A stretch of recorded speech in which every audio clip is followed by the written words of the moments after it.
spins a web any size, catches thieves just like flies. Look out, here comes the Spider-Man. Hello and welcome to episode 17 of Amazing Spider-Man Classics, in association with SpiderManCrawlspace.com. My name is John Wilson, and I do have Joshua Bertoni and Donovan Grant around for another fun-filled exploration of Spider-Man's life in the 1960s. But this episode is going to be just a little bit different because normally we have been letting the emails stack up over about a month and then kind of tackle them all together. When we did that this month, it was a really big segment just covering emails. Fortunately, the issue review that we had recorded previously is a bit shorter than we usually go. So this episode is going to be mostly emails. And then we'll get to all of the random silly things that we had to say on Amazing Spider-Man 23. So we have some emails we're going to read on the show today. Quite a lot, actually, that have come in over the last month since we last time read emails. So we're just going to dive right in. Josh, why don't you take the first one here? It's from the legendary Jay Walker. I was wondering if that was the Jay Walker who had written this, like the actual legendary one. Wonder what he thinks of us. Subject line, awesome show. Okay. Think he likes us. Let's find out. Hi. Just finished listening to episode 12 covering Amazing Spider-Man Annual 1. I'm sort of new to major comic books altogether, but after trudging through the interwebs, I chose Spider-Man, great choice, and hope to follow him until I've read everything he is in. Tricky choice. I recently bought the Amazing Spider-Man DVD. Another good choice. But after more researching, I found out that there were too many other issues Spider-Man was in. After more relentless Googling, I found Amazing Spider-Man Classics with a similar goal in mind, and now I'm happy I chose Spider-Man, as are we all. I'm a regular listener, and I enjoy the show very much, and I like to follow with the comic book in front of me. One problem I've had is I don't have some of the issues, such as the ones from other magazines, Strange Tales and Tales to Astonish. Don't worry, they suck. Is it possible to post a list with the order you guys plan on the show so I can get my hands on it beforehand and follow? If it's too much to ask, I can always wait for the podcast, then get issues in it, then read. You guys are everything a podcast could have, insightful and funny. I don't know where he's getting insightful from. Spider Hump with the Vulture in Annual 1. Oh boy. I was drinking water on the train at the time of the Aunt May rant, and I happened to catch some angry people with it. Whoops. Appreciate what you guys are doing. Awesome show. Keep it up. P.S. Please do all of Spider-Man. LOL. No. No, just because you asked for it, we will not.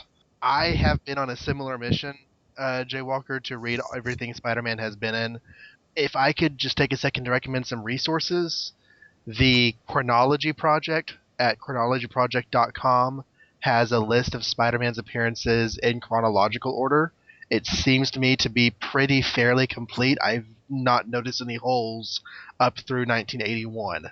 A cross-checking list that I have used is at spiderfan.org, and they have a huge Spidey Comics database with covers, scans, and sometimes reviews. And they will go so far as to include every comic that even has a picture of Spider-Man in it. There's one early issue of Strange Tales where the Torch is throwing darts at a Spidey face board. And it's on their database because it's a picture of Spider-Man. So you might have a little bit of trouble telling which one of their issues actually has Spider-Man in it. But they do a pretty good job of explaining the different, categories of his appearances. As far as a list of what we're going to be covering, if you will do the Facebook page, if you'll do a like on there, I do try to keep a couple weeks of notice on what issues we're going to be covering, especially when they go outside of the path of Amazing Spider-Man. So there's that. Amazing Spider-Man Classics is not responsible for any water ejected from your body while listening to the podcast. I think or any other bodily fluid.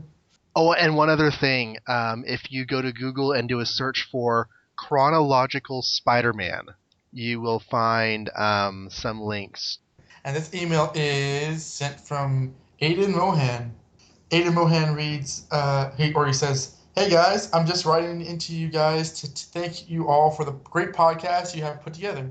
I'm a big Stan Lee fan, as he was one of the first writers I got into. I really love the innocence and yet still a semblance of seriousness. It's great that you guys can both respect these stories and still poke fun at them. Keep up the great work. And I mean that, or I'll find you and I will kill you. Remember, if you ever need a co host, just give me a call. Wow. What the? Okay, A so threat and an offer. Wonderful. It's like the you'll We're gonna kill mafia. have to. us and then replace us. Is that what you're trying to say there, Aiden? I No, I'm just We should glad. also mention that ever since becoming an associate of Spider-Man Crawlspace, they've had us hire some hired goons slash bodyguards. So just come get Oh us. yeah, which is kind of inconvenient. Like when I'm in bed and they're like standing there, making sure that I'm safe. It's kind of Yes. awkward sometimes. But no, I'm glad you're enjoying the show. Hope likes them though. Yeah. And our next email is from, I believe, our first female writer into the show. I'm assuming it's a female because the writer's name is Lindsay. Hooray! Lindsay Newton, who is writing from Australia. She says, "Hi guys, loving the show. I've been collecting Amazing Spider Man since 1985 and have felt a bit unimpressed with the current run. You're not alone there, Lindsay. This podcast has got me to literally dust off my old masterworks and read along with you guys. My enjoyment of these classic books has energized my passion again. It's almost turned into my own personal book club. Keep up the great work. You all seem to be quite knowledgeable. Any idea why this alternate Ditko cover wasn't used for Amazing Spider-Man number 10? And she includes an image. You can Google it if you just do a search for Amazing Spider-Man 10 alternate cover. There are many sites out there that talk about it. I didn't have any knowledge already in my head, so I kind of had to do some snooping around. And the best that I could come up with why they weren't including that cover is possibly the prominence of the gun on the cover might have been a bit disconcerting to the editors, and maybe just the composition, the action wasn't quite what they wanted. I don't know. I think knowing Stan Lee, who I know not personally, but I know that he's the guy. Back in the day, he would have guys redraw things if he didn't feel it was dynamic enough. It's probably just a case of not being dynamic. That being said, I remember the original cover has less action, so maybe he wanted more drama. Well, this one was nixed in favor of the one that got published, and Yeah. in my opinion, the one that got published doesn't hold a candle. It was a Jack Kirby rush job. It has Steve Ditko drawings of the Enforcers tiny on the panel, and then a big old Spider-Man with funky webs on his face, and it's just not a good cover. We don't know how often this happened though. I mean, for all we know, this could there could have been like different 3 or 4 different possible covers for all of these old issues that have just gotten lost over time. Right. I've seen this cover before when in the Spider-Man Classics reprint series, they had it in the back as like bonus material. I don't know where else it's been, and unless somebody can correct me, maybe like that's the only reason why people know about it is because it was in that Spider-Man Classics thing. I don't know. That's the impression But that I got, is that it was revealed as a special bonus in the Spider-Man Classics reprint of ASM 10. yeah, and they did that I think 1 or 2 other times. I could be wrong, but I mean they did it for the Amazing Fantasy cover, although I think that had been revealed previously before. Right, because Just that's right. The Amazing Fantasy 15 cover is a Jack Kirby cover. There is a Steve Hmm. Ditko cover out there that was rejected. It's So, basically like the exact same picture, but from a different angle, sort Ditko of. knows, but he's talking. Stanley might know, but he'll probably well really start the car now. Stanley knows, but he probably doesn't remember. And Jack Kirby's dead, so there you go. Get your Ouija board. I would imagine that in the comic book business, like Josh said a minute ago, covers are rejected all the time. And this one just happens to still be around, and so they shared it in the 90s in the reprint of the issue. My impression is that they will probably do several different covers and see what sticks. In fact, with Ultimate Spider-Man, I know that's the case, because in the hardcovers there are many times where they will show you all the different cover sketches that Mark Bagley did before landing on the final composition. It happens. It's just part of the business. They knew the risks when they took the job. This is from Liam Elcode. Subject line: Untold Tales of Spider-Man. Oh yes, I'm excited already. Yay! In the most recent podcast, which may not be the most recent one, but most recent as of when he wrote this, which was August 29th, 2010, you discussed the unavailability of the series in a collected edition. I thought I'd swoop in and let you know that the first 8 issues of Untold Tales are available in Marvel Visionaries Kurt Busiek. Yeah, I have seen that. I haven't seen it recently, though. I don't know like how readily available it is. There was also, I think that's just a reprint of, because they also collected the first 8 issues around the time when the series first came out in another trade paperback. I think that they just like reprinted the trade and called it Visionaries Kurt Busiek. The series was Yeah. only 25 issues, 2 annuals, and a special. It really wouldn't be like that hard to reprint it all in one big volume. I think that would be awesome because the 8 issues, those are like very, very awesome, but if there's only 25 issues of the series plus the specials, it's kind of mean just to cut off, especially when like exactly. most trades now are so much more. I Uh, have the Kurt Busiek Visionaries trade with the first 8 Untold Tales. So, but I totally agree. It should be like get the whole series. for the record, it is still available. They have it new at Amazon for $18. And I like your theory of it being a reprint, just with a new title. Whoa, whoa, whoa! How much does it cost? $17.99. But Donovan. what? Okay, Donovan, do you have this? Because I actually just got a flash memory of a story article that came out when the first Untold Tales trade out. Donovan, you have this Kurt Busiek trade, right? Is it just the Untold Tales stuff, or is there other Kurt Busiek stories in there? No. It's all it's all one. It says Kurt Busiek Visionaries, but it is all Untold Tales of Spider-Man, Yeah, so and it's, Okay, it's that's actually what I chronological. was just starting to say, is that I'm it's just remembering issues 8. now. I'm remembering that when this trade first came out in the 90s, there The was some 90s. there were bad press about it because it was sold for something like 15 or 20 bucks, and it's collecting 8 issues of a 99-cent series. And like there Oh, was a few comic magazines that called it a big ripoff. wow. Yeah, that's basically double charging you. I mean, because you're not going to pay. Those aren't going to be marked up that high in back issue bins in comic book shops. I mean, they might have a little bit of markup on them, but they're not going to be double the cost. Yeah, I remember when. Yeah, because this is when the series was still running, and you could still get these at cover price. Which it was the cover price was 99 cents. That was a very appealing thing about the series. And what were comics normally running for at that? Was around the $2 era? Yeah, it was around 250. Although Maximum Clonage Alpha and Omega were $5, Really? which is like a lot now. Imagine back then, Dude, the and they frickin' suck. Ultimate Spider-Man 150 is going to be $6. F that S. $5.99 for 50 pages of new material and 54 pages of reprint material. Oh well, we don't have Oh, to worry about that for a while. They're only on issue 13 right now. Right. this one is titled "A Few Things" by Steve J. Rogers.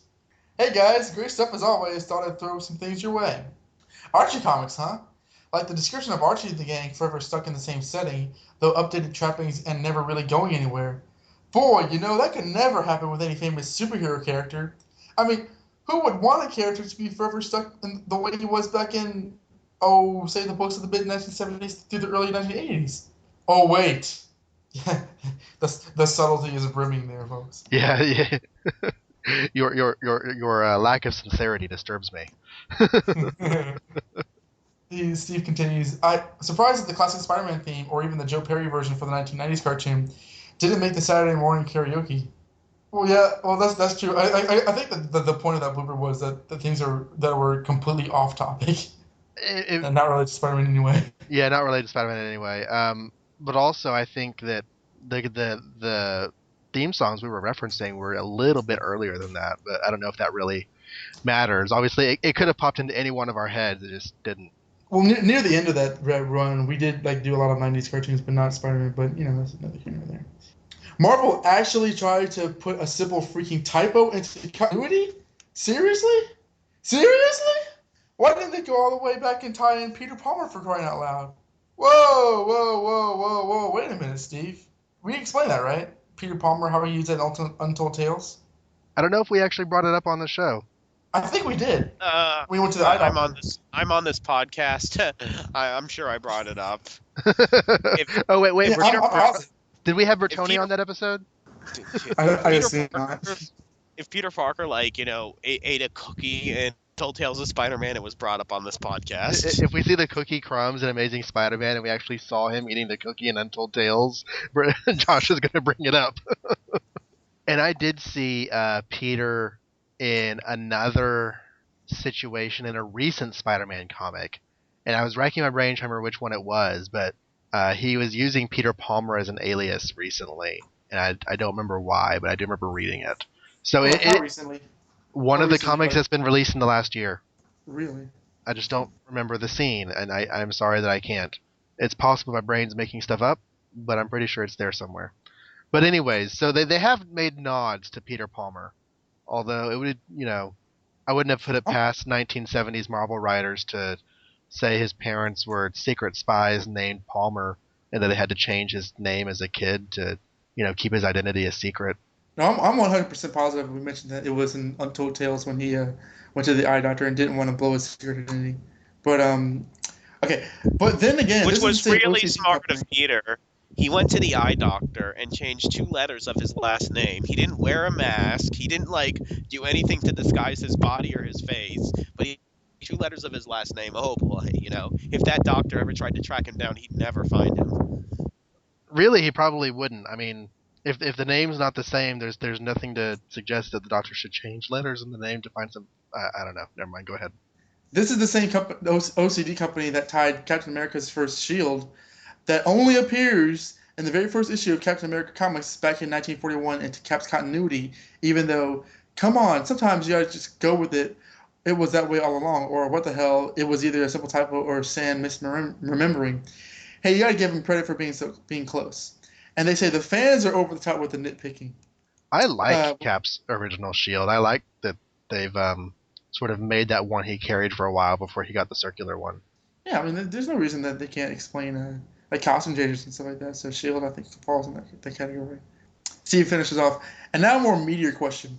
Just was on the Marvel iPad app and noticed that they put up the first 14 issues of the original FF run of Stan and Jack's now iconic Silver Age starter, for Marvel anyway. And knowing that at least John has a DVD-ROM, I think, that has all the first 500 issues of ASM on in. And I know you guys do rely every now and then on that torrent guy for digital downloads. And of course, it's all available as well as Marvel's own digital comics platform off of Marvel.com. So, what is your take on classic stuff being available in digital computer screen format? It's not like the average fan's gonna drop $300 for Fantastic Four issue 1. I like the essentials. I grew up with a lot of the essentials because that was like a cool way for me to be able to read all these classic stories, and I wasn't gonna drop like a bunch of money to try and get into Iron Man. But if there was an Iron Man essential for $15 at Borders and I had an interest in Iron Man, hey, I'll pick that up. But we're in a different environment now. Comics on the computer screen, who cares? I mean, it's useful for podcasters, I can tell you that, but I mean, if you don't like it, buy the essentials. And if but some people can't spend $300 on a back issue. And there's no series running right now like Marvel Tales or Spider-Man Classics.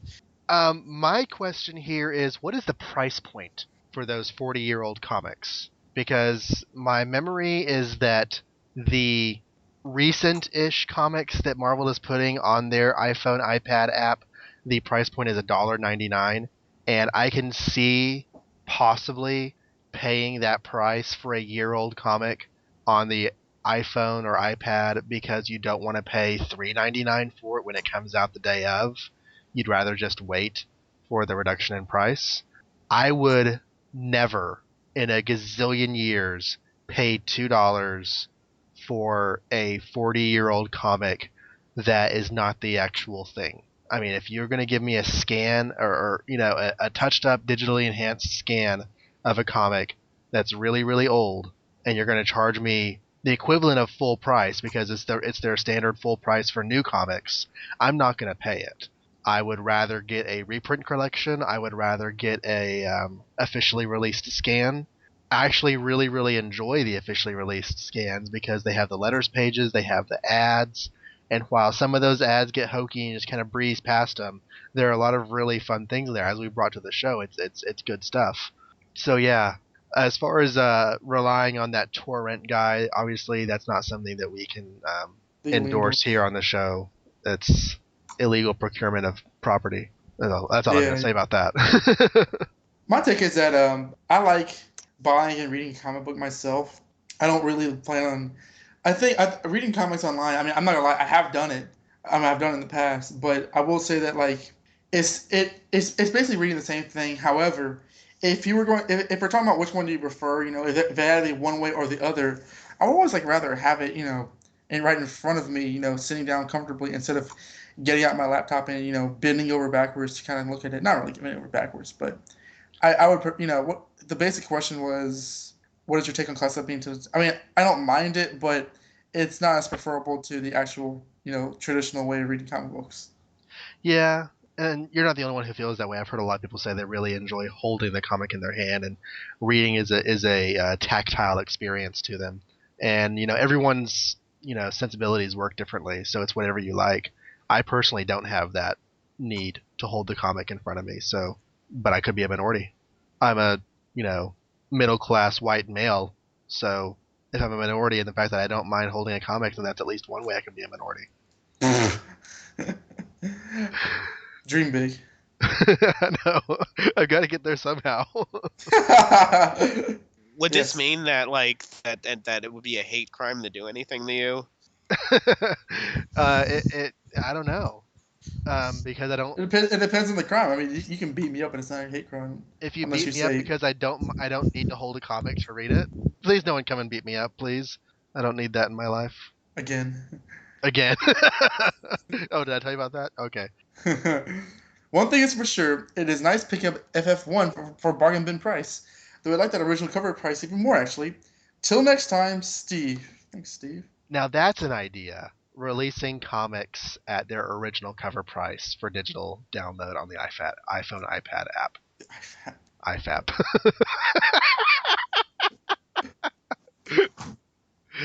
Okay. But wouldn't bandwidth fee? But wouldn't I don't know how this all works. I don't know, but maybe bandwidth and other stuff they might be losing money. It's possible because I mean, especially if you start putting out a whole bunch of the Silver Age stuff, that's a bunch of dime and 12-cent comics. And I would be all over that. Like, I would just get the DVD-ROM. I mean, those DVD-ROMs, were awesome. I got the Fantastic Four one in 2007, and I went nuts. yeah, and really it works out about the same thing. 500 comics for a dime a piece is $50, which is about how much they charge for that thing. I got less on eBay. Well, But it's because you're. I mean, somebody who knows more about networking, computers, bandwidth, and economics will probably tell me why the statement that I just said is idiotic, and how I fail forever. But until then.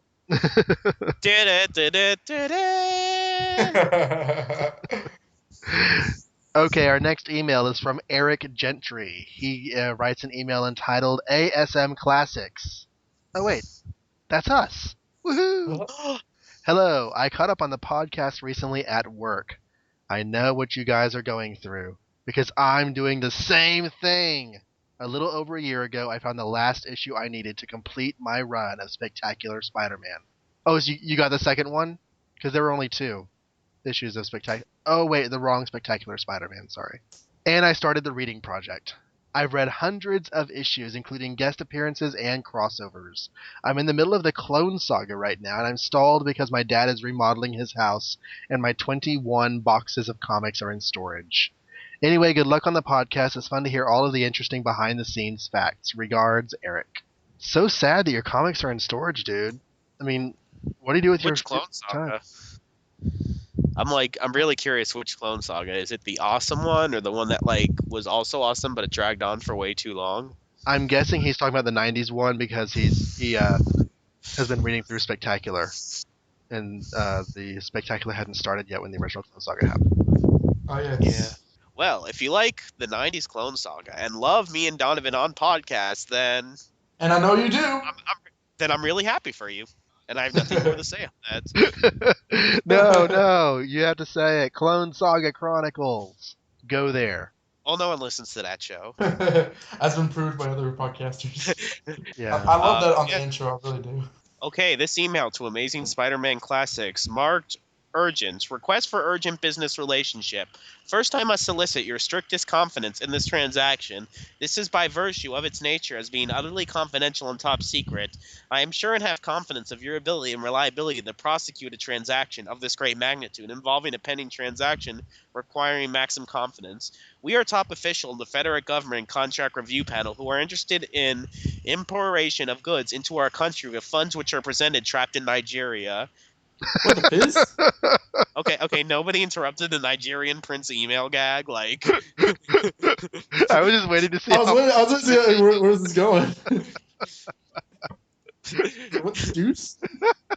That's pretty awesome. dude, he's a Nigerian prince. We should totally give him some money. We should. And another one from Eric Gentry because he's so awesome that he wrote to us twice. Which Hi we love, guys. by the way. Yeah, write us 3 times. Hi guys, I just listened to the newest episode. You guys didn't mention it during the show, but in the reprint of Avengers 11 in the 2005 issue of Avengers Classics 11, there is a 10-page epilogue to the story where Spider-Man has a nice chat with Captain America, in which Cap tells Spidey about Iron Man's roller skates, and they have a laugh about it. It's worth checking out. I have not read that issue. I will have to. I'm curious now to see how it relates with the recent Amazing Spider-Man annual that was supposed to be the first meeting between Spider-Man and Captain America. Oh, they have like 4 of those. Have they had? Yeah, it's not as bad as Batgirl and Catwoman, though. They have a new first meeting every year. Really? Yeah, it's actually a very like ranty inside joke of mine. Because there was the recent Amazing Spider-Man annual that just came out earlier this year. That was supposed to be the first meeting between Spider-Man and Cap, and it happens just a couple days after the Avengers number 11. So Eric, if you've read both those stories, let us know how they jive, or if they don't jive at all. And I shall read an email from Adam Spencer. Hey guys, I just want to say I've been listening to all your casts and love them. I am like a Spidey crack addict waiting for the next one. I've been reading ahead and I am in the 60s right now. I assume he means obviously the issue. The issue number 60s, because we're all in the 60s. We're all in the same boat, my friend. I keep thinking, can't wait to hear what the classic guys will say about this one. All of the jokes on Stan's goofy stuff and praise for his brilliance are great. The reviews by John's daughter are one of the best parts. I always look forward to those. I read the classic Spidey stories with my daughter, but she's only 10 months old, so her reviews are not quite as articulate. She seems to enjoy when I do Doc Ock's voice and Betty's whiny. She also cried when we were discussing Omit on Skype. Silly. So I think she has excellent taste. Continue your amazing podcast and no more droughts like in July. You have me with withdrawals. Keep on thwipping. Adam, a.k.a. FSU Spider fan on the Spider-Man Crawlspace message boards. Thank you, Adam. As far as your withdrawals, please forward all insurance claims to Joshua Bertoni, and I'll put his address on the show notes. Don't worry about those drafts. As far as I'm concerned, they never happened. Bong. Awesome job reading to your daughter. I wanted to read comics to my son. He's 18 months old today, actually. We're recording this on September 16, and he is 18 months old today, but he has the attention span of a baby. Yeah, something with a very short attention span. He will not sit still for the comics. So, not even for just like flipping through it. He likes Spider-Man. He likes Spider-Man Space. He likes seeing it, and he really likes the song of the cartoon, the one that we use for our theme here. So he'll pay attention to that when it comes on, but he won't sit there and look at a comic. But when he gets a little bit older, a little bit calmer, we'll definitely be breaking out Spider-Man and the X-Men and letting him see the goodness. As far as the comics that are in the 60s, estimating it will probably reach issue 60 next May. So you're just going to have to tough it out, dude. Sorry. But we'll be recording those next week with the way that John has us ahead. So don't worry. There will be no more droughts. John has like episodes backlogged till through you don't know when. Trust me. I learned my lesson. Dude. We now have about a month between. I just started recording this on September 16th. We're actually recording this email segment like a week before this episode gets released, even though the rest of the episode was recorded a month ago. There is now going to be a month between recording and release, just in case anything happens. Learn my lesson. And again from Eric Gentry. Eric, you're our biggest fan. We love you. He wrote us an email. Great things come in threes.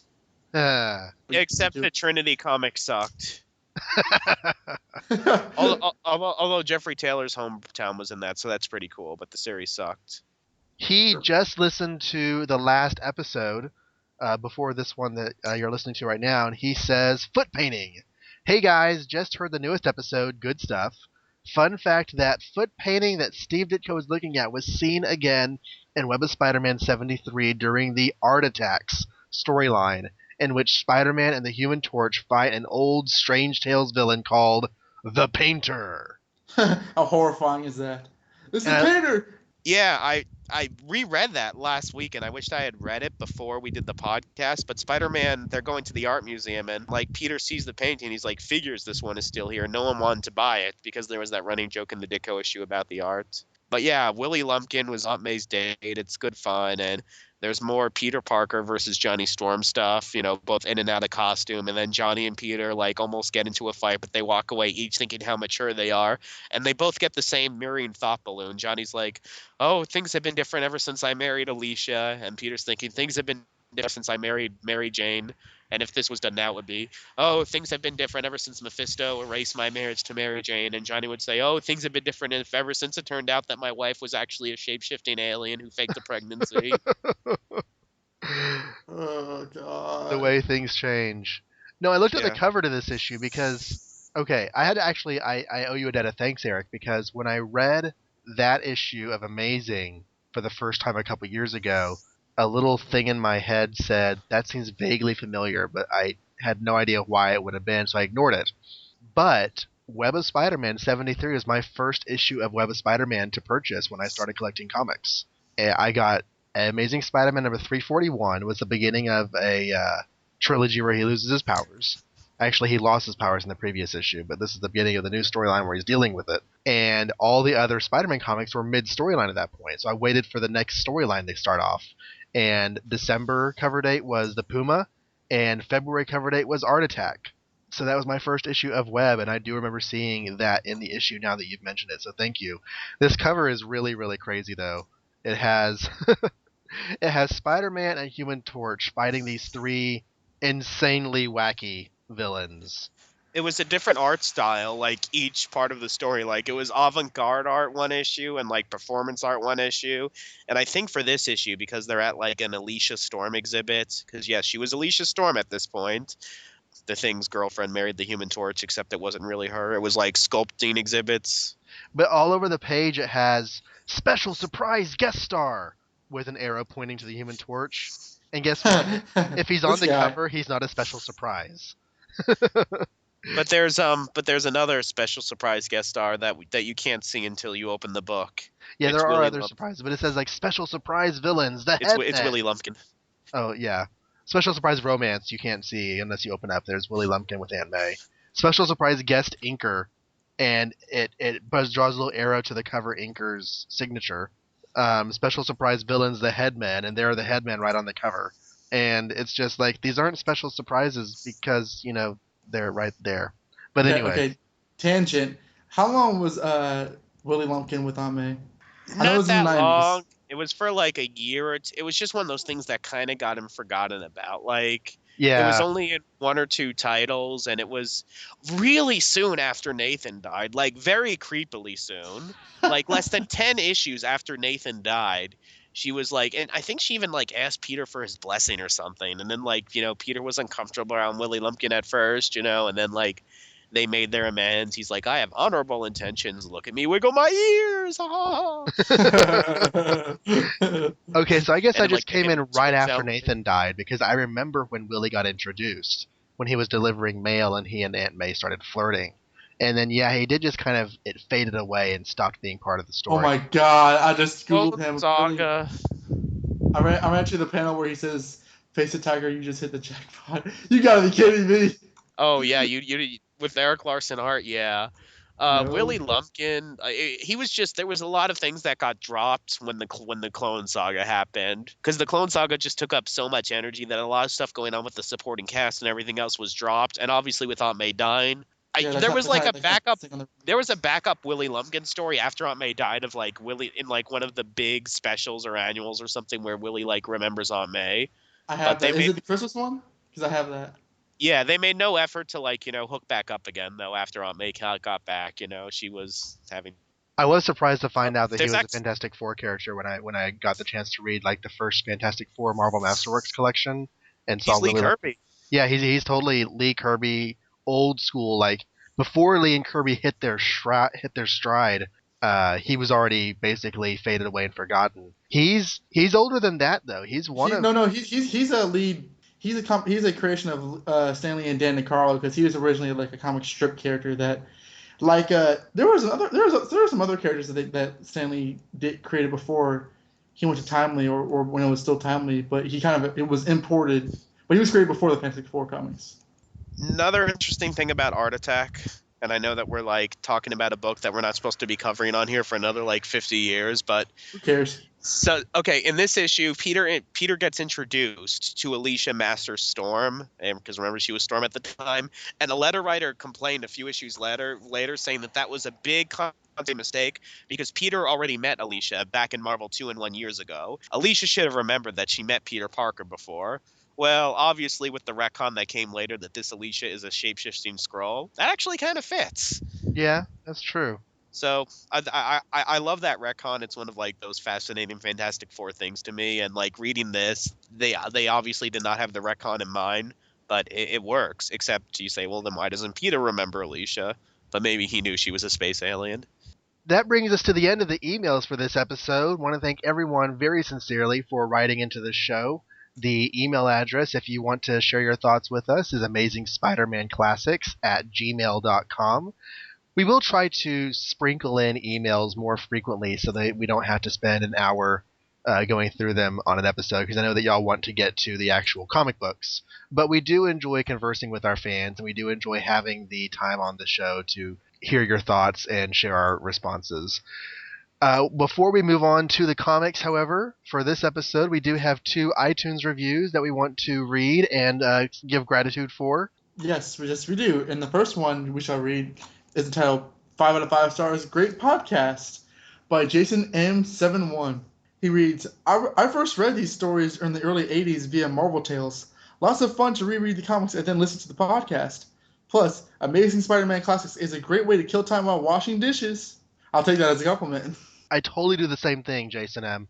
I almost always have podcasts or audiobooks going whenever I'm washing the dishes, and if I don't want to pay a super close, cerebral attention to following a plot, I will put on a classics episode and just let the goodness roll. So, I don't know if it's egotistical to listen to your own show while you're washing the dishes, but I do. So, Dude, I listened to both that and CSC yesterday, on my own accord with nothing else to do. So, not that I wouldn't enjoy it. I listen to it as a fan.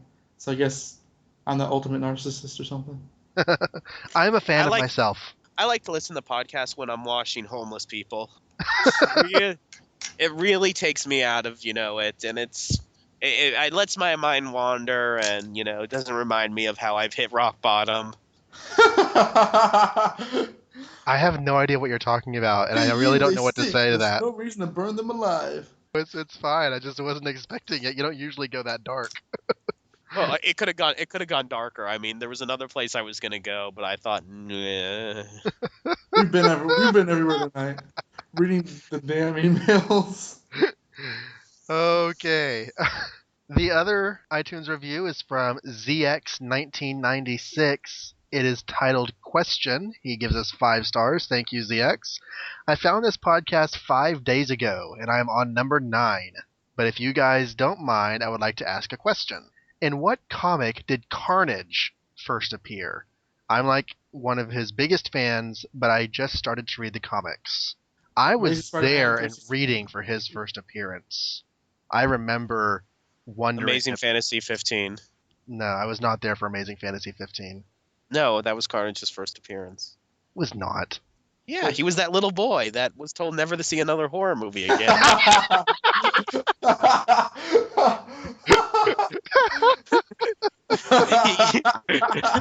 That was Cletus. He went home and he killed his mom. That's why Carnage grew up in that orphanage that they show you in that David Michelinie arc. And I mean, and then because his mother took horror movies from him, like after she died, of that bloody death, he saw so many horror movies that like it just like, made him become a serial killer. That's why he became Cletus Cassidy's serial killer. It's That is a very well planned out joke. I freaking love that retcon.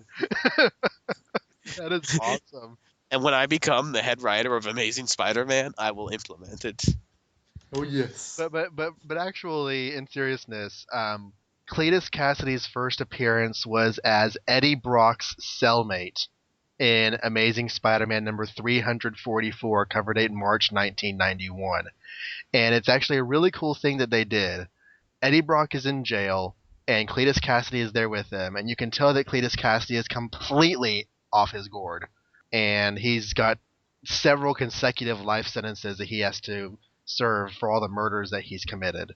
And the symbiote comes and breaks Eddie out of jail and leaves behind a few drops of symbiote liquid that got caught on the bricks and mortar of the wall whenever it burst through and broke Eddie out of jail.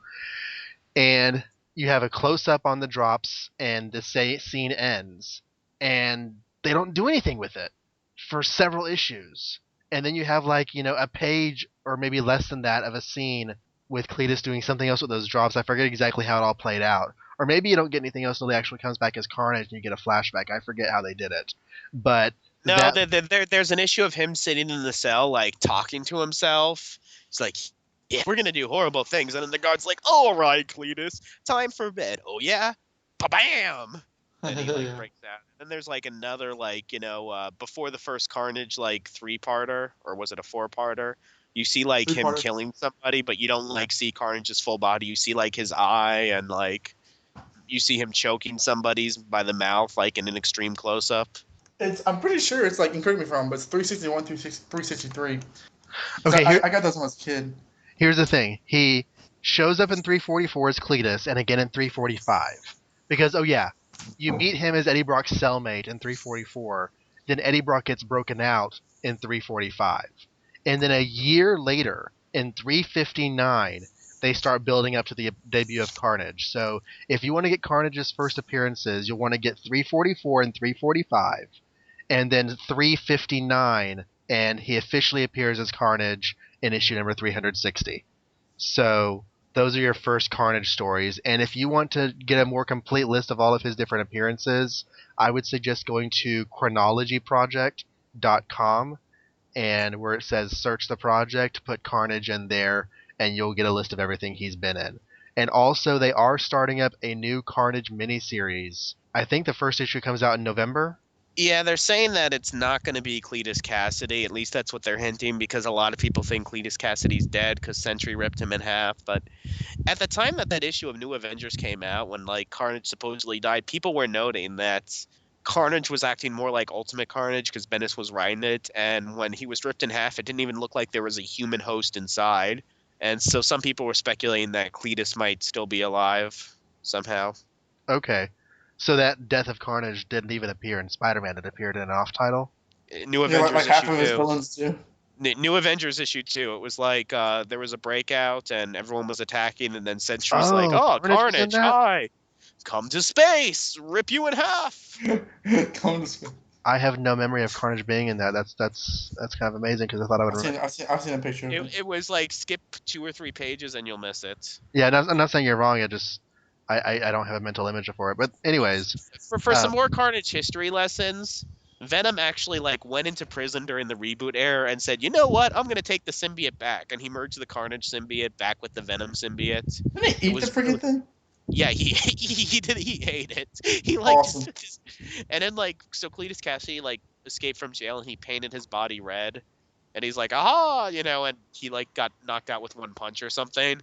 But then in Web Spinners, he went into another dimension with Spider-Man and stuff, and there was a treasure chest or something, and he opened it, and there was an identical Carnage symbiote to the one that he had before. I'm not lying about that. This isn't Little Kid from Amazing Fantasy 15 or Princess Python's, Python is from the Savage Land. That actually happened. No, I believe you. Carnage is one of those characters that when he debuted, I thought he was really cool because he was just so sadistic. But, Maximum Carnage just kind of began the long trek of the symbiotes being taken off the rails. And it's kind of sad to me because, late 80s, early 90s, symbiotes were the bomb. And Venom and Carnage, those were some really awesome villains. And I'm kind of sad that they're just not anymore. I think that they kind of get a bad shake these days. I mean, people have really, really turned on Venom and Carnage as villains. I think for the majority of it, because I think with the movies and everything, there's been a resurgence of the Ditko villains. I mean, Sandman's relevant again for God's sake. So a lot of people point at Venom and Carnage to say how stupid they are, but I think they have. I think legitimately they can be really good villains if they're not overwritten. Like I think the first Carnage three-parter is actually a very good story, like all like across the board, and I think that Venom, like 40% of his appearances have been really good. So, I mean, I think he's a good stuff. I think that every character can be written badly, but it doesn't mean that they're bad characters necessarily. Carnage also appears in Ultimate Spider-Man, and I do another podcast where I'm the co-host, which is called Teenage Wasteland, an Ultimate Spider-Man podcast, and we have done issues on the Carnage arc. It is not as good. Continuity, Peter is dating Carnage. Not, yeah, in current continuity, yeah. In current Ultimate Spider-Man continuity, Yeah. not 616. In Ultimates, yeah, Peter's dating. They're in a relationship. It's Gwen Stacy, not Carnage. Yeah, but it is Gwen Stacy, Donovan, but it's like Carnage taking the form of Gwen Stacy. Gwen Stacy's dead, and Carnage like took on Gwen Stacy's memories and like her DNA and like kind of changed to like emulate Gwen Stacy. So it's not Gwen Stacy. But it's not Carnage either, because they did. But it is. No, but they did a scan of her. There is no molecular trace of symbiote. She is an exact copy of Gwen Stacy. Okay, but how did she become Gwen Stacy? Well, there's Carnage... that, but she's not Carnage anymore. There's only one way to settle this. This with is violence. Fight. I challenge you to a duel. It's weird. Now you know when Carnage first appeared. Now you know that Carnage is Gwen Stacy. Now you know never to read it. Now, I'm just going to say that the Ultimate Carnage storyline is not as good as I wanted it to be for Ultimate Spider-Man, but it was still pretty good, and we had some fun with it on the show. And that brings us to the end of an epic email segment. So now let's talk about some comics. 1964 is down, on with 1965, specifically January 12th, which saw the release of Amazing Spider-Man 23, with the return of dun dun dun, the Green Goblin. Woo! The cover is a great scene of the Goblin both throwing pumpkin bombs at Spider-Man and trying to tangle him in his own web net, with Spidey in a sort of awesome Steve Ditko mid-air pose. It's really kind of cool. Says, don't waste a minute. You've got to see Spidey in action against the Goblin and the gangsters. We are also told by the thing at the bottom, the MMMS wants you. Is that what it says? I don't have that. You don't have that on your cover? Afraid not, no. Open up the book, and my god, that's an awesome opening splash page. The Goblin's like flying right towards the camera with pumpkin bombs, finger sparks, glider fumes everywhere, and behind there are no cameras in comics. Well, you know what I mean. The perspective of the viewer, that camera, my iPhone camera that I'm holding up in front of the screen to take a picture of it right now. As it's on pause. Spidey's trying to get him, but he has to get past all these thugs. It's just really kind of cool. Story is called The Goblin and the Gangsters, written in the spellbinding style of Stan Lee, illustrated in the magnificent manner of Steve Ditko, lettered in the frenzied fashion of Artie Simek, dedicated to the new breed of comics magazine reader, to you, the modern Marvel fan, who will accept nothing less than the best in story and art. And I think that Marvel had realized that they were catering to this audience who thought of themselves as better than the other comic readers, because DC admittedly was still putting out basically child's fare at this point in time. So I think Marvel realized that their readers were older. They were getting a lot of letters from university students who were reading Marvel comics and had no time for any other brand. So the new breed you never find Superman coming home and having his aunt yell at him over where he's been. So everyone enjoys a fast-moving cops and robbers story. And when you throw in a costumed superhero, a colorful supervillain, and the marvelous Marvel manner, it's got to be good. Want proof? Just take a look at the opening scene of the Green Goblin. He's trying to convince Lucky Lobo to turn over leadership of his gang, and Lucky's having none of that. And boy, are those ears long. He has some massive ears here, doesn't he? It's like the cage with Spock, and he has these huge, no, not the cage, the Where No Man Has Gone Before. Yeah, Right. Oh my gosh. Spock's ears are huge, and the Goblin's ears are so big. I can fit an omnibus in there. And you have. And so Lucky's having none of this. His thugs chase the Goblin off, though really the Goblin chooses to leave of his own accord. He overcomes all their attacks easily. His goal right now is to take over Lucky Lobo's gang and then watch all the other mobs fall into line, so that he can be the king of crime. So it seems to me like his goals haven't changed much. In 14, he wanted basically the same thing, and at that point I kind of interpreted it as filling the void left by the big man. His efforts there and in 17 were just to get Spider-Man out of the way first, and now I guess he's not as concerned with that. He's just going straight to his crime ambition. Yeah, you say that he's trying to replace Big Man. Right here, it seems that Lucky Lobo is like an up-and-coming pillock.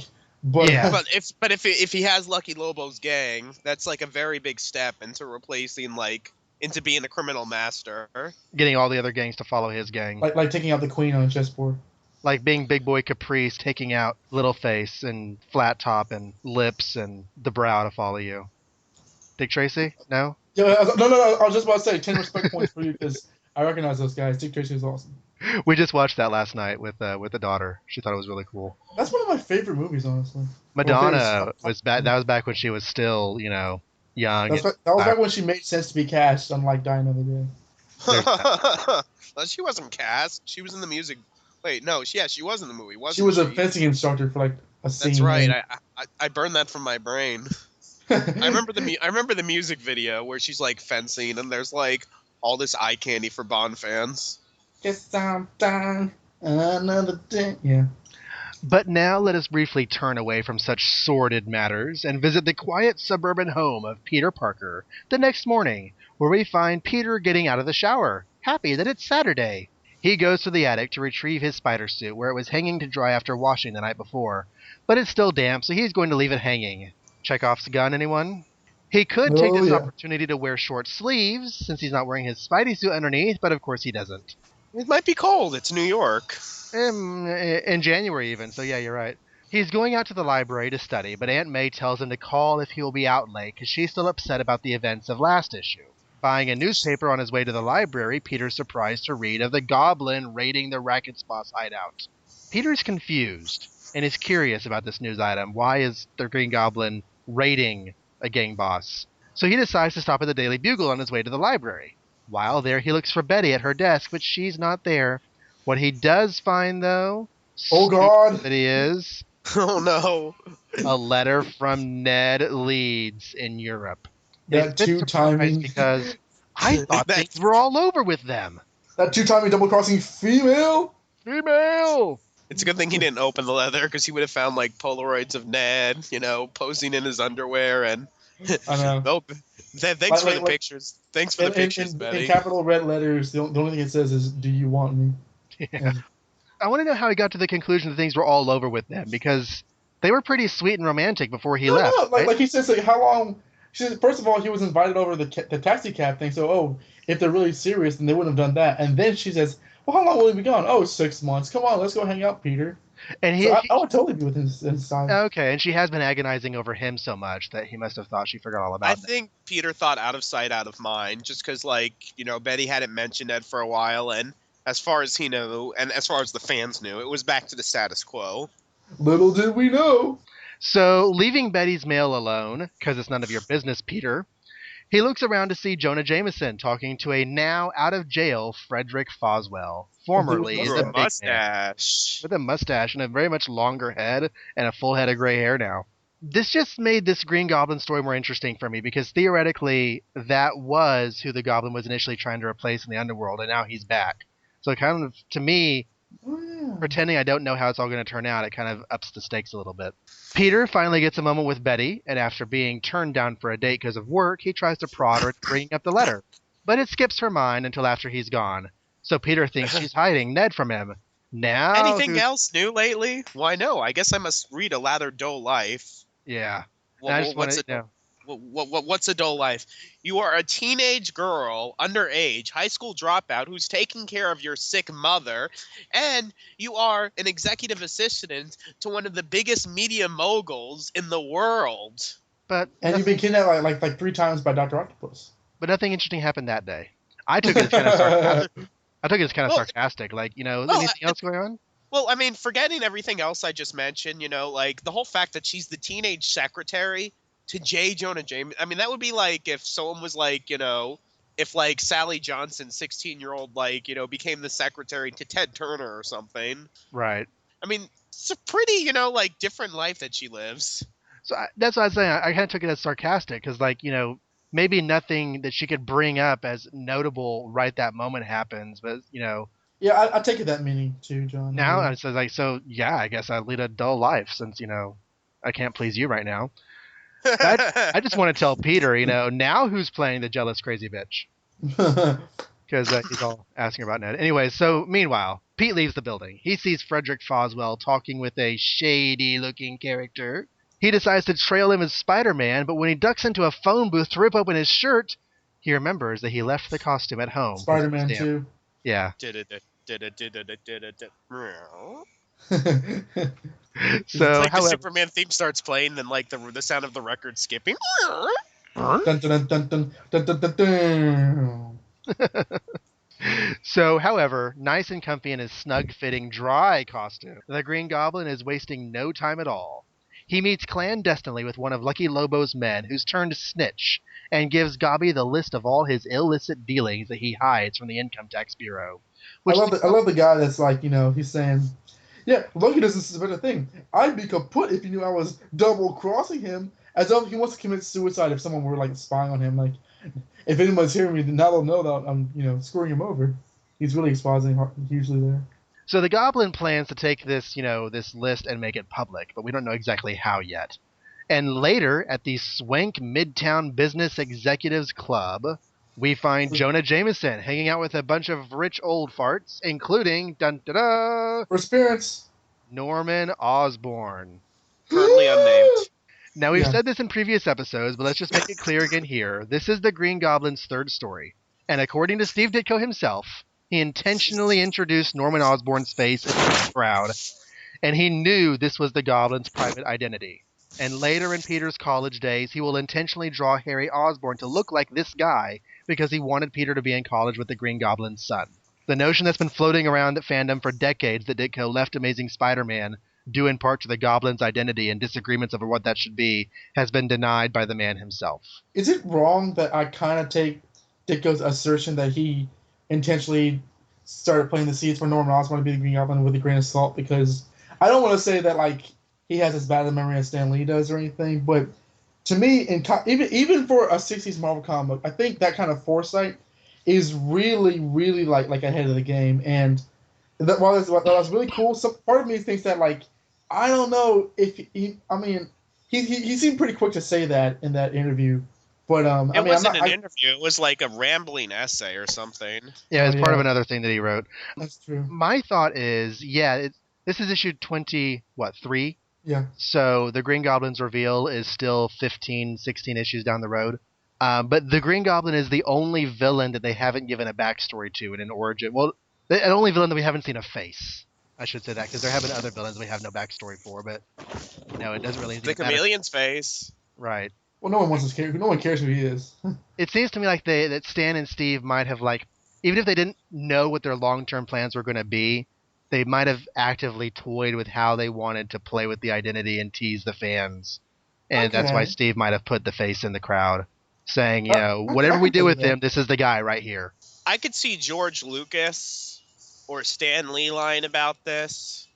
But it's not like Steve Ditko has like a record of like, trying to showboat attention and saying, why, yes, it was me all along. Mwahaha. Yeah, that's true. He's Mr. A, so. And he doesn't really he hasn't really made himself accountable to fans. Okay, that's actually a good point. That's actually a very good point to turn it back on him being candid. I think that Steve's and Stan's reasons for splitting up are completely private between them. But they had to do politics. They had to do Steve something. Brought up a good point. Yeah. Like the Green Goblin, like making Steve leave Marvel altogether, that would be very trite. Right. There was something different going on, something more profound. it's been said in discussions that it was their political differences. They had completely contrary worldviews and had problems getting along. I'd find It's that actually much more. it's actually kind of a joke the way Stanley has a very obviously liberal point of view and Steve Ditko is a complete objective. I'm sorry, I keep on interrupting you, John. I don't mean to, but No, it's problem. No, actually it's kind of fine. it's actually Well, I've kind of been funny doing it like the when whole people episode. I feel kind of bad, but No, I Yep. mean I'm doing my recap, but we're supposed to be talking about it during the recap, so that's fine. So with all that out of the way, Jonah is called away from the meeting unhappily by Frederick Foswell, who is trying to prove he's gone straight by giving Jameson the list that we just saw the Goblin holding a few minutes ago. And although we don't see it on the page, I'm sure Norman is grinning inside as he watches his plan unfold, because he's right in the other room as the list that he wants to get into Jameson's hands is being put there. There's an Untold Tales issue for you where, like, off to the side you see Norman Osborn like, mwah, mwah, mwah, well, ah! in Yeah, Untold everybody Tales, else when they did like Jonah at the country club, they would have Norman there, and of course he'd be wearing a green business suit, okay. and they'd like have Jonah address him as Norman, and stuff. So, I mean, Untold Tales obviously like took that background character at the country club and ran with it thing. A short time later, at police headquarters, the Goblin has followed Jameson in costume to make sure that the info is given to the police as he planned. And the police plan a raid on the mob. And this is what I was saying earlier, that, like, to me, knowing that Norman is going to be the Goblin, this all makes sense and it adds, like, an extra light to this scene. Because Jameson gets the list, he goes to the police, Norman was there when he got the list, he goes off and dashes into costume, follows him to the police, and watches to make sure that his plan unfolds. It makes a lot of sense to me if we know that Norman is the Goblin, or if we No, know the that the weird creators know. the panel right before they're at the country club, Goblin's Green says, "Perfect. Now I just make sure that this list is made public, and I know just the way to do it." Next panel, it's Norman at the country club looking right at Jonah, Yes, It's getting really and is creepy. standing there silently in the background as like Jonah.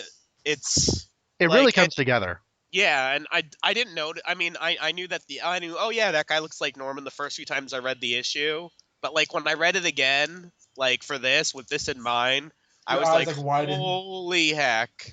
Because I never believed all that stuff about like how that was always supposed to be Norman, because Ditko has his stock characters. Like Yeah. there was a Liz Allen lookalike for about 3 or 4 issues before Liz Allen got named in a personality. I mean, Jonah. Ditko has background characters. And I just figured that Norman was a stock background character who eventually, hey, let's use this hairstyle and stuff for a person. Not so much. And now back to Peter Parker again. He gets his costume off the line and is all excited to go into action. Then, before very long, the sound of wailing sirens attracts our friendly neighborhood Spider-Man. He follows them to see them raiding a hideout.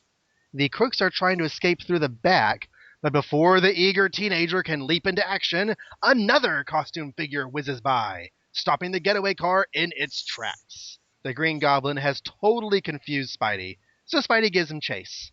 But the wily Goblin, ever alert, glimpses the graceful, fast-moving figure who flits across the rooftops behind him. So he starts intentionally leading him to Lucky Lobo's headquarters so Spidey can do his fighting for him.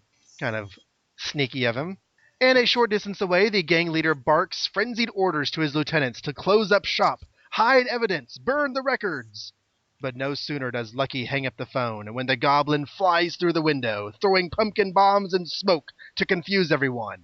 But before the smoke can clear, another colorful figure makes a neighborly call. Spidey is actually starting to think the Goblin may have switched sides. And he's not going to let him tackle the mob alone, he's going to help out. So he swings into the room as well. And finally, when all the smoke is cleared, the Goblin is gone, and Spider-Man is in a room full of gangsters. Yeah. La, la, Oh la. boy. A Green Goblin as a superhero, like that would ever work. Like you could even sustain a comic book about that for like 13 issues. Truly work. And then Wait, was carry that the character over into an alternate future series of comics. that was actually a very good comic, especially for the 90s, like where like everything was big guns, raw. I've heard that because the Green Goblin series and the Thunderstrike series sort of came out around the same time, right? I guess I've never read Thunderstrike, so I don't know. I heard they were both really But good. the Green Goblin series was real good. So Spider-Man fights the gangsters while Goblin looks on from outside. At one point, Spider-Man locks himself into a room and calls Aunt May to say he'll be Oh homeless. yeah. That was great. That was like the most that was like the one of the best Isn't it gags, I awesome? think. He's like fighting the bad guy, sneaks into a room with a phone and webs the door shut to make a phone call.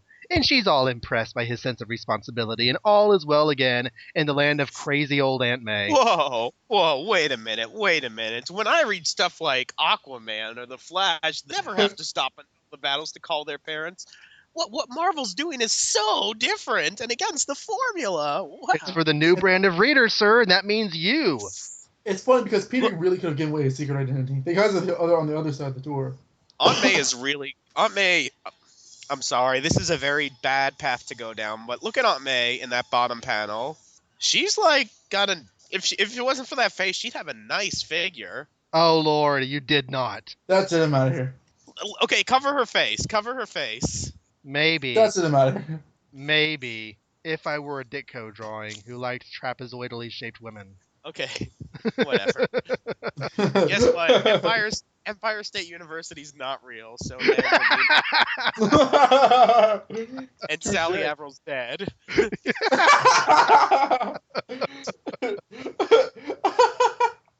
Oh, Yeah, okay, I'll give you that. So, when the gang finally busts the door down, Spidey's just standing there, and they don't realize that he has rigged a web blanket to fall from the ceiling and trap them all. Only Lucky Lobo gets away, but Spidey corners him, and Lucky reveals that the only reason the Goblin appears to be helping is so he can get Lucky out of the way and take over the mob himself. At that moment, the sound of wailing sirens again fills the air, and Spidey takes a powder, leaving everyone all webbed up. He catches up to the Goblin, who's also flying away. They crash through a skylight. They taunt. They fight for, several pages. Yeah, and what do they crash into? Science! What is this building? Is it like Reed Richards' laboratory? There's Yeah, video game machinery, and it's like it's a big ass room. It's really big, and there's like machines. Like, where are they? I don't know. It's a very, very good question because it's some sort of factory in the middle of Manhattan. It's sort of like an arena for a fighting game. Yeah, this is a level of Double Dragon or something. I couldn't think of any other cool games from the 80s. King of Fighters. Contra. It's kind of a fighting game. It's Professor Warren's laboratory from the 90s Clone Saga. No. It's a. He finds a pumpkin bomb here later that sets him on the trail. Sewer Trainer's like redonkulous lab that Oh yeah, that's right. I was confusing the labs. Right, Sewer Trainer's lab. Oh my god. Oh Lord. Which hey, it is in New York. Theoretically, if you want to retcon that this was the same lab that Peter, slapped his pregnant wife in, you could. I came out of nowhere. So eventually, the fight ends when Goblin uses up everything in his bag, so he hightails it out of there.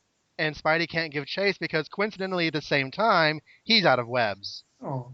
Meanwhile, the Green Goblin reaches his hideout a few minutes later, and by hideout we mean his home, where he lives with his high school-age son. It's an apartment. It's not is.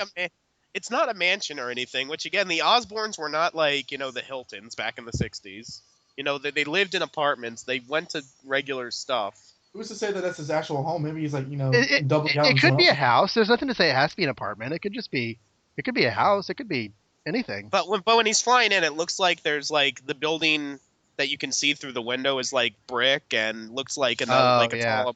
Maybe you can say that Norman's so rich that he's like rented a separate apartment in the city just for the Green Goblin. I was actually going to say that maybe he's renting an apartment or a hotel room or something for his Green Goblin hideout. Considering the fact that he's like walking around with his costume on without the thought of Harry coming in. Right. Just when does he think of Harry at all? He just tells him cellar door to make him forget it all. Cellar door! Yeah. That was a Teenage Wasteland reference right there. Yeah, I remember that. So, Green Goblin turns on the radio to find out what happened with Lucky Lobo. Then, when the hourly news program is broadcast, he is shocked and appalled to learn that the entire gang was arrested. The entire gang? It was all a waste. There is now nothing for the Goblin to take over. Aw, poor Goblin. He was too successful. That's what he says. That it was all a waste. I was too successful. If the whole gang is in jail, I've nothing to take over. I'm no better off than I was. Yeah, he laughs for no reason. Shut up, Osborn. I'll make a man out of you if it's the last thing I do. Maybe I should take over Asgard. First, Oh, we God. attack the heart of Thor. This plan was a lot, made a lot more sense than Oh, Hollywood. this made a lot more sense than going to Hollywood and then to New Mexico and then to the caves with the Hulk. Yeah, it just didn't work out for him. Technically, has he ever committed any crimes in the series to this point? He tried to kill Spider-Man in Hollywood, but Outside of actually fighting Spider-Man, which of course would be assault and public violence and attempts to What kill. about I mean, didn't he like fight the Human Torch and then shoot he someone too? fought the Human Torch, yeah, but I mean, like, But he's just kind of. outside of the comic book superhero fights, I don't think he's broken any. I don't. Not that we know of. He hasn't done anything. I mean, I he's mean, built. in Untold Tales, like you've seen that he's like done some shady things, like hiring the Scorcher and the Headsman. Yeah. What I'm was sure that? that if the police found out that he was building incendiary devices disguised as pumpkins, they would probably have cause to take him in for questioning. But as far as like going out and doing something wrong, I don't. Like, if he would have gotten arrested at the end of this issue, what can they try him for this issue? Like, he tried to take over the gang. As we all know, there's not a crime against wearing a costume. Yeah, Exactly.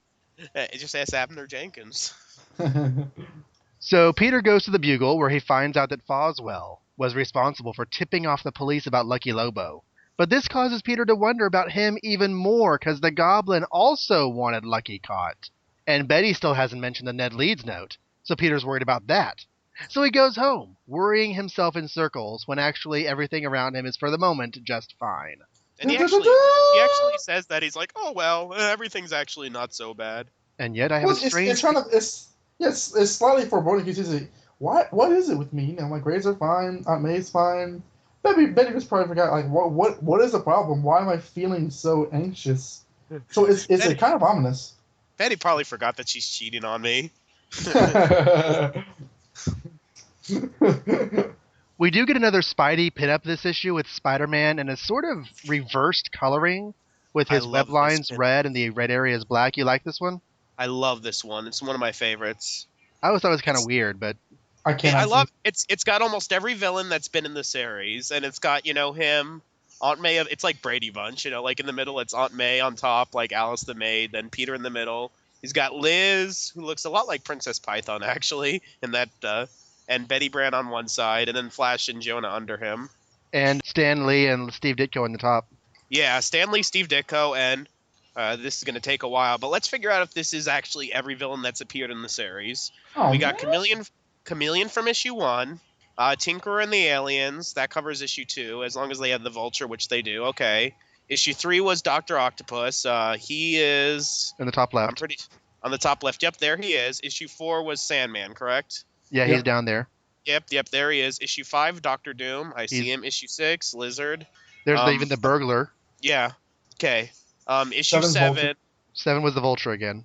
Yeah, 8, Living Brain. Is he here? Living Brain's there. Oh my god, they included Living Brain. You beat me 9 was to it. Electro. Electro's there. 10 was the big man who's up there with all 3 enforcers. With the Enforcers, 11's Doc Ock again, as is 12. 13's Mysterio, which is... Right below the enforcers. Yep, right. There he is, right above Green Goblin. 14, Goblin. There he is. Craven for 15. We got the 16 Circus was of the Crime. Ringmaster and the Circus. Yep, 17's Goblin again. 18 is Sandman. 19 is Sandman and Enforcers, and they're already here. 20 is... The Scorpion. Scorpion, Yeah. he's there. 21 is the Beetle. Oh yeah, I see the Beetle. It's right by Scorpion. 22 is the Circus again, introducing Princess Python. Python, and she's down there. So yeah, Uh, they've got every single villain that's appeared in this series. Do they have the entire circus? They got Clown, Ringmaster, Python, those two guys, and Mr. Bullet. Don't you mean the Gambanos and Cannonball? Yeah, no, those guys. They're not important. I'm just trying to remember if there was anybody else. Ringmaster, Human Cannonball, Clown, Strongman, And Princess Slut, yeah. Great Gambanos. They don't have the Strongman, but Oh, still though, I mean the circus is represented. circus is, yeah. And you know what? Spider-Man stepped on the Strongman in that one panel. Yeah, that empty panel that like they couldn't fill. So yeah, they did a pretty good job about including everyone from all the issues up to date. So, yay! On the last page, I am noticing that when Betty Brant is portrayed to the side, her chest is rather pointy. Oh my god! Because I've been on this last page for a Are you while. looking at the first or the second? But the first panel is more noticeable than the second. They're The both. first panel looks Oh stuffed. my god. She's gonna knock Peter over. You gotta watch out for those things. So we do have a first appearance this issue. Lucky Lobo. Oh yes, he will Ignore last return. one. It will take over 30 years, but he will return. Does he die? He opens up a shop with Blackie Gaxton. He looks like a Amazing hammerhead. Spider-Man Annual 97. And he was Okay. also used in Untold Tales. That I remember vaguely. And speaking of Untold Tales, Oh, what the a sad last day. issue of that series takes place after this one. So we are now to the end of the Untold Tales era. Spider-Man teams up with the Green Goblin? That was Really? like he and the Green Goblin had to team up to fight someone. Peter was taking a tour of ESU. Liz was telling Flash that she was thinking about not going to college because her grades weren't so good. They had tied up most of the plot lines in the previous issues. Like the issue before, they tied up the Batwing storyline. They tied up the Jason storyline. Jason felt guilty because he killed Sally in a drunk driving accident, and Is that why the Joker killed him? Which Jason are you talking about? Jason Wah, wah, Ionello, wah. one of the classmates, and Oh, was that drunk he, driving? I thought it was just like a he, car. oh, not drunk driving. I'm sorry. No, he went. Why did I say drunk driving? He went through he was speeding and he didn't have a What? license or something. And I'm trying to remember all the plot lines that were tied up. Like there was stuff about Tiny, like he got kicked out of his dad. I mean, all the characters have plot lines. It would take too long, but those had gotten tied up in the previous issue. So the last issue was just like a glorified epilogue. Like even Betty's mother, they're like, we're gonna find the best care for her, and then she dies off panel, and they never mention it. Like, because there was a doctor that came in during the Scarecrow issue, because they brought in the Scarecrow, Marvel's version. Some doctor that was involved in the story said that he was going to transfer Betty's mother to the best facility, and that was the last time she was ever mentioned. And we later find out, like in 80 Spider-Man stories, that Betty's mom has been dead for a while. So at some point she died off panel, and they never mentioned it, which She may probably explain why died the Betty second was. that Bennett Brant died. Yeah, because she learned No, better. no, it was later on. Well, she was in a coma when Bennett died, so she never found out. But it would explain why Betty was able to like leave town as freely as she was able to, like in an upcoming arc. But yeah, they go to ESU. He teams up with the Goblin. We see Harry and Gwen taking a tour also, and Miles Warren sees Gwen for the first time. Uh-oh. So yeah, no more Untold Tales. I'm pretty sad, but you guys are probably happy because you're probably sick of me saying Untold Tales every episode. Oh no No, no no, no! no. I mean, I'm Just glad. like you, like when it was out, I collected it. I don't know where the issues are right now. I've long lost them, but that was a great series. I want to recollect. I have the first trade. I want to recollect the rest of the series. I haven't And read it's it. I looked forward really to reading it, but I did not have the knowledge that you have about it. So I'm glad you brought that to the table. We needed that for the show. And it's really good how they tied in like little stuff like, oh, that's why he was called Peter Palmer, or or oh, that's why Aunt May was saying Anna Watkins. And oh, that's what happened on him and Betty's first date. Yeah. Like Oh, I don't know if you know, John. They did a whole issue from Mary Jane's point of view. That that's in took the Mary place. Jane trade. Really? Yeah, that took place around the time of like issue 15, where you see Anna Watson like doing the same thing that Mary Jane as Aunt May was doing to Peter. Like, I've arranged a date for you with a nice boy, and then Mary Jane saying like, no, no, no, I can get my own dates. I don't want to, And then she's like thinking that she knows he's Spider-Man. And at the end of the issue, she says, if Anna Watson, if Anna keeps on pushing this, I'll just fake a cold or something. Yeah. Now, I was getting ready to say that after this point, Spider-Man's chronology becomes much more straightforward, but I'm sitting here looking at Chronology Project. When I first started reading the later issues of Spider-Man, I used this site to kind of make sure I was getting everything, and there would be huge strings of ASM issues without break because he wouldn't have any, guest appearances anywhere else. But over the last couple of years, they've gone in and really filled in a lot of the flashbacks that take place later. There's an Alias issue. There's later annuals stuck in here, Web Spinners issues.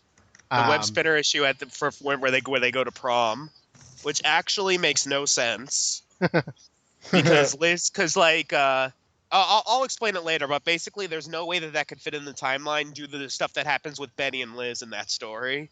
It was an attempt to fit it in, but it doesn't go smoothly. It's a long story. I mean, it's basically my continuity brain wasn't able to wrap around how the heck this could work. Well, I project our book order for a year because I'm sort of OCD like that. And about this time next year, we're going to be covering Spectacular Spider-Man #2. And you want to talk about stories that don't fit in the way they're supposed to? We're going to have fun with that one. Oh my. And that was done by Stan Lee, who was also writing the regular book, and it does. Oh, when you say Spectacular Spider-Man #2, okay, I thought you meant like. No. I'm talking about the Return of the Green Yeah. Goblin, Spectacular Spider-Man. Yeah. I just realized where you were going with that. I was like, there's no way. Oh. No, there's no way we're going to get to 1976 by next year. You know what has no way of fitting in the continuity at all? Spectacular Spider-Man #1. There is no way. Really? Yeah, because they redid that story during the Conway run. Oh, yeah. Okay. As it stands, yes. And then they go and later they redo it, so Like- they have to erase the first. Oh, is that like the election thing? Yeah, like unless Yeah. like same I thing remember happened, that. unless the same thing happened twice, you know. No, Right. no. It's Low This Monster Revisited, I think, is the. It's because the exact same guy is like either he's shady in one story and like really like altruistic in another story. I know, I know exactly what you're talking about. That was a wacky thing. Yeah, there's no way that like that can work at all. We'll talk about both versions. We'll cover the Spectacular #1 when we get to it, and then months later we'll cover what was that 80 through it was in the 80s or 90s. Captain Stacy was alive, so it had to be pre. No, it wasn't. They did it after Captain Stacy died. So like they removed Captain Stacy from the story. It was right before he went to Canada to fight the Hulk. It was right before Gwen died. Because like the joke is at the end of like one of the parts of the story when the ceiling's collapsing, he's like, "Oh no, Gwen's gonna die." And then it's like, "Don't worry, Spider-Man, Gwen's not gonna die for another 5 or 6 issues." You're right. I have it in front of me. It's 116 to 118. So yeah, right before she dies. Interesting. So, all that random geeking out aside. Okay, page 5. The guy that Frederick Foswell is talking to you. Does that remind you guys of anyone? It's the original Patch. I know, that's what I'm thinking. It looks just like Patch, the identity that Foswell would assume later on. Oh, So yeah! I'm wondering if it's like a Matches Malone situation where like, the informant gets killed, so Batman like takes his identity. But yeah, that looks just like Patch. Okay, are we going to argue that was intentional? I don't think that was intentional. I think that was a Ditko stock character who like later got fleshed out. At the beginning of the issue, Green Goblin's talking about how this plan is taking too long and how he's getting impatient. I find that really funny because now Norman Osborn is known for like doing plans that take like 7 to 9 years to come to fruition. Maybe he started taking some medication. I guess. I find that funny. He's like, "Oh, this plan is taking too long," and it's like, dude, you engineered the Clone Saga. I know, right? And And then like faked your own death for 20 years. Towards the end of the issue, there's 2 panels where Peter's like, "Oh, I'm going to call Aunt May. Oh, she's talking to a neighbor. Oh, well, time to go to the Daily Bugle." And I guess, to me, it just really comes out of nowhere, and it's like Ditko drew those panels and Stan did not know how to fill them in. And I know that it's been the theme. I know that it's been the theme this whole issue, that, like, he's been calling Aunt May because she yelled at him last issue, but that just, to me, it really felt random. Where are you looking at? Okay, it's the top of page 19. Okay, I was flipping through. I hadn't gotten that far yet. Oh, well, I called her. Oh, well, I'll call her later. It's, I don't know. Yeah. No, I see what you're saying. He's walking on the wall, he changes, and he's in a phone booth, and then he's in the Bugle. Which, yeah, by the way, it says it's a busy signal, but then Aunt May says that she wasn't home. So, who was at the house using their phone? That's what I think. Norman Osborn didn't go to his own house up to the very end. He went to someone else's house, and that house was the Puckers. Maybe she went over to the Watsons. Maybe she was calling the Watsons right then to see if she could come over, and then she went over there. She told Mary Jane to wait there home for Peter, and it's like, and if a hussy named Betty Brant happens to call, you pick up the phone and say that Peter's in the shower cleaning up. Looking at Spider's Web for this issue, we have Leonard Olson is another voice speaking up saying they should put Peter in college soon. Mrs. Rhoda Katerinsky congratulates Marvel on writing subject matter that has led to a lot of intellectually stimulating discussion with her kids. Can you make ice webs? Now, she actually gives some pretty good examples here. Let me just kind of pull some of the stuff that she says. Such as a study of Norse mythology, hypnosis, biology to explain Spider-Man radiation, history, Sergeant Fury who is still fighting World War II, and others. I was particularly impressed by Sergeant Fury #6, in which bigotry and discrimination were discussed. That led to a greater explanation of anti-Semitism, reasons why Kennedy was concerned over the fact that his election might have been affected by his being a Catholic, the current prominence of freedom riders, CORE, demonstrations for Negro rights, etc. So that seems pretty cool to me. I can see how conversations would go directions like that from a comic book plot. Okay. But yeah, then there's Ice Webs. I like Sandy Griffith's letter. She basically, I don't know, I'm like cheering as I'm reading this. She says, I don't think you are giving Betty true to life female characteristics. Awesome. Sooner or later, she will have to admit that she's in love with Peter Parker. If she doesn't, he will never know that she feels the same way about him as he feels about her. As for blonde Liz Allen, misspelled, if she wants to flirt with Pete, shouldn't she wait until Flash and Betty aren't around? Flash could beat Peter up, and she will find herself without any girlfriends if her attitude doesn't change. Peter's aunt needs to be a little more understanding if she's to reflect graciously on our senior citizens. Of course, Peter will also have to learn to say no to his aunt unless he desires to remain tied to her apron strings. Okay, what's this woman's name again? Sandy Griffith. Sandy Griffith. Sandy Griffith, I salute you. Like my favorite is like, why is Liz flirting with Flash and Betty around? Like, yeah. I mean, well, we know why she's doing it with Betty around, like to kind of like stake her claim. But when Flash is around, that's just. Yeah. I love someone wrote a letter saying that Peter should work for Tony Stark. I kind of like that because that's what they actually wound up doing right before Civil War. Right. Mm-hmm. And someone was talking on the crawl space I listened to today about your Fred Van Lente interview. Y'all briefly went on a tangent about what would Peter Parker's life be like if he hadn't become Spider-Man, and like he might have been the nerd who went off to work for Tony Stark and became embittered because he wasn't getting enough use of his own technology, so he became an Iron Man villain.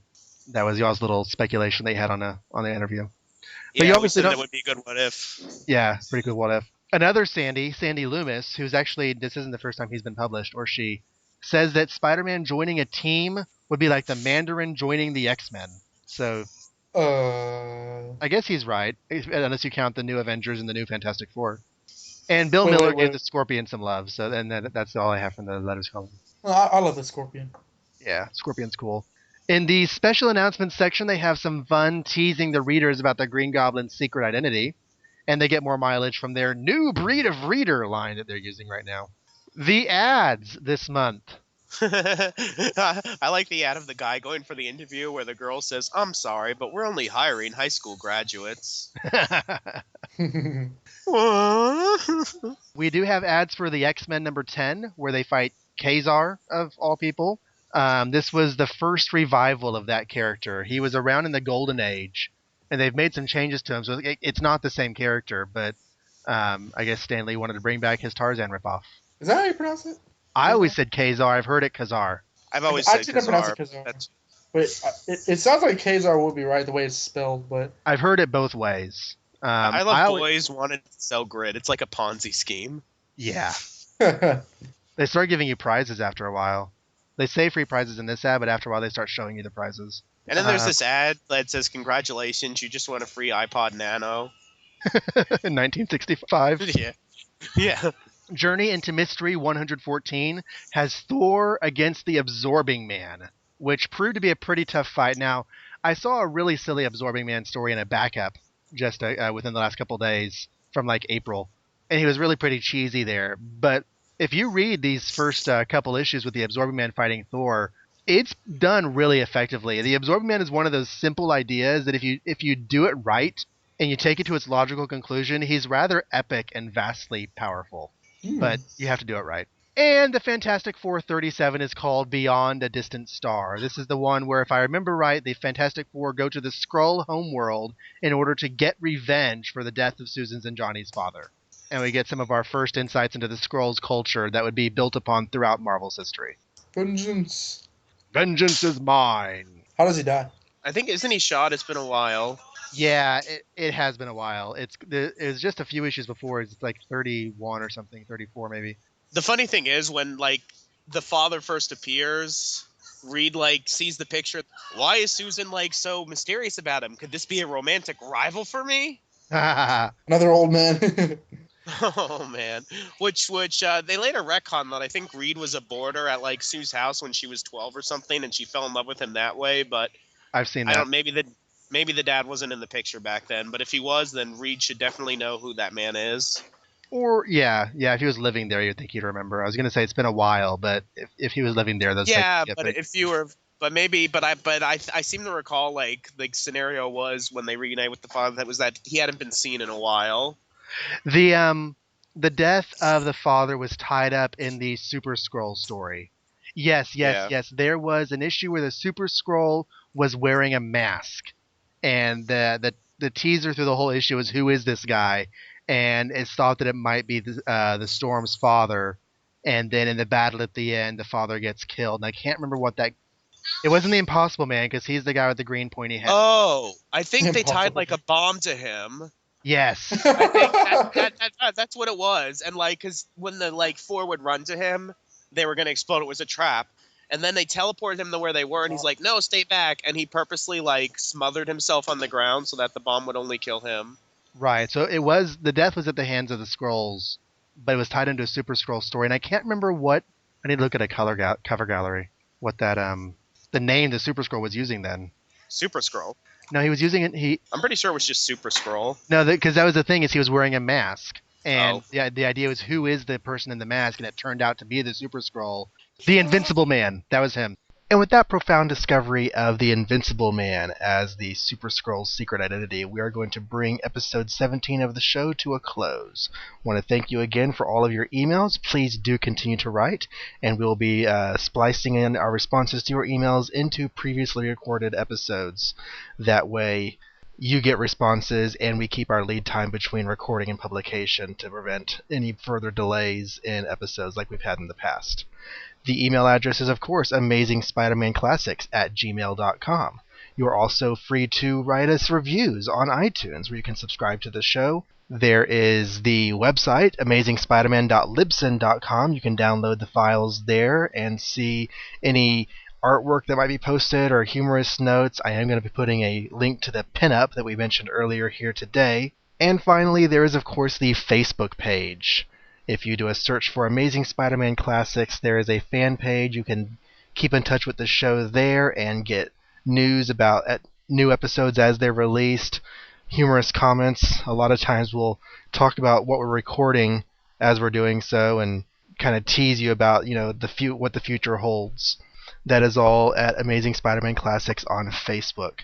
If you were a member of the old Facebook group that existed, you may want to go check out the new Facebook page because that old group has been deleted in favor of the fan page style that Facebook has set up. Next week, expect coverage of issues 24 and 25 of Amazing Spider-Man, as he is faced with both the daunting idea that he might be going insane, as well as a robot created by his arch nemesis, Mr. J. Jonah Jameson. We do have a special guest joining us for that episode, so we look forward to seeing you there. Until then, as always, thank you for listening to Amazing Spider-Man Classics. Good night.